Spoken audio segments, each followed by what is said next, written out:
तो चलिए सीधे बात करते हैं इस 1 मिनट की स्कैल्पिंग स्ट्रैटेजी की और देखते हैं ये काम कैसे करती है। ये एक हाई फ्रीक्वेंसी ट्रेडिंग स्ट्रैटेजी है। आइए इसे स्टेप बाय स्टेप समझते हैं। तो स्कैल्पिंग होती क्या है? ये एक ऐसा ट्रेडिंग स्टाइल है जिसमें छोटे छोटे प्राइस चेंजेस से फायदा कमाया जाता है। ये पूरी स्ट्रैटेजी एक 2 टाइम फ्रेम मेथड पर आधारित है। पहला स्टेप, 5 मिनट के चार्ट पर ट्रेंड की दिशा पकड़ो।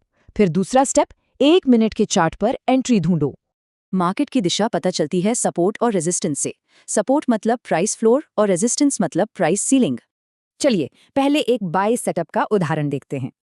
5 मिनट के चार्ट पर एक मजबूत सपोर्ट लेवल दिख रहा है। इसका मतलब सेलर्स कमजोर पड़ रहे हैं और बायर्स हावी हो रहे हैं।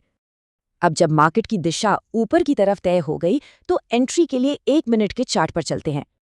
यहां हमारा लक्ष्य है एक ब्रेकआउट खोजना, मतलब ऐसा पॉइंट जहां मार्केट स्ट्रक्चर साफ साफ ऊपर की तरफ जा रहा हो। तो बाय ट्रेड तब लिया जाता है जब प्राइस पिछले रेजिस्टेंस लेवल को तोड़कर उसके ऊपर क्लोज हो जाए। चलिए अब इसका उल्टा देखते हैं, यानी एक सेल सेटअप का उदाहरण।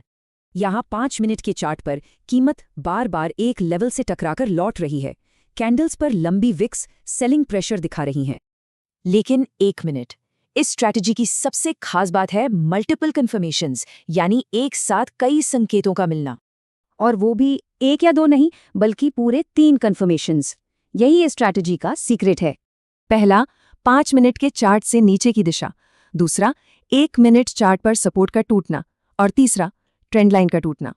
इन 3 कन्फर्मेशंस के साथ ट्रेड के सफल होने की संभावना 50% से बढ़कर सीधे 75% तक हो जाती है। ठीक है, एंट्री तो ले ली, पर अब ट्रेड को मैनेज कैसे करना है? यहाँ एक बहुत जरूरी सलाह दी गई है। स्क्रीन पर दिख रहे नंबरों को मत देखो, चार्ट को देखो, क्योंकि चार्ट सब बताता है। मतलब प्रॉफिट टारगेट पहले से सेट नहीं करना है। एग्जिट पॉइंट मार्केट के स्ट्रक्चर के हिसाब से तय होगा। तो सवाल ये उठता है कि क्या किसी ट्रेडर की स्ट्रैटेजी से ज्यादा जरूरी उसका अनुशासन और उसकी साइकोलॉजी है?